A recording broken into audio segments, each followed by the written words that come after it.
এই খাতা দেখ, তোর বাবাও খাতা আনে, আমি আনছি 190 টাকা দিয়ে। আচ্ছা আমি জিলাপি আনছি খাবার। খাবি না খাবি না? খাবে দাঁড়াও। আরে পেন আনছি 3টা 10 টাকা।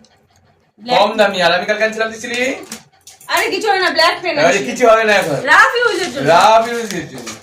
পেন আবার রাফ ইউজ হয় নাকি? তাহলে কি পরীক্ষার জন্য? এই দেখ, এই দেখ সাইজটাও দেখ বড়। এই দেখ 190 টাকা। ও এটা তো বাবা আছে। তো পার্থক্যটা দেখাই দি। এই যে বউ সবসময় খারাপ জিনিস আনে, আর এই যে আজকে আমি গিয়ে আনলাম এই যে দিস্তা, এই যে কতটা সাইজ বড়, কতটা সাইজ বড়। দাম এটা নিল 200 টাকা, 190 টাকা। তো বাবা আনছিল কত, 350 না? 350 টাকা।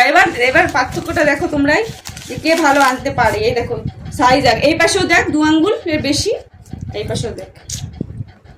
হলো তোমার বউই থাকে দেখছিস।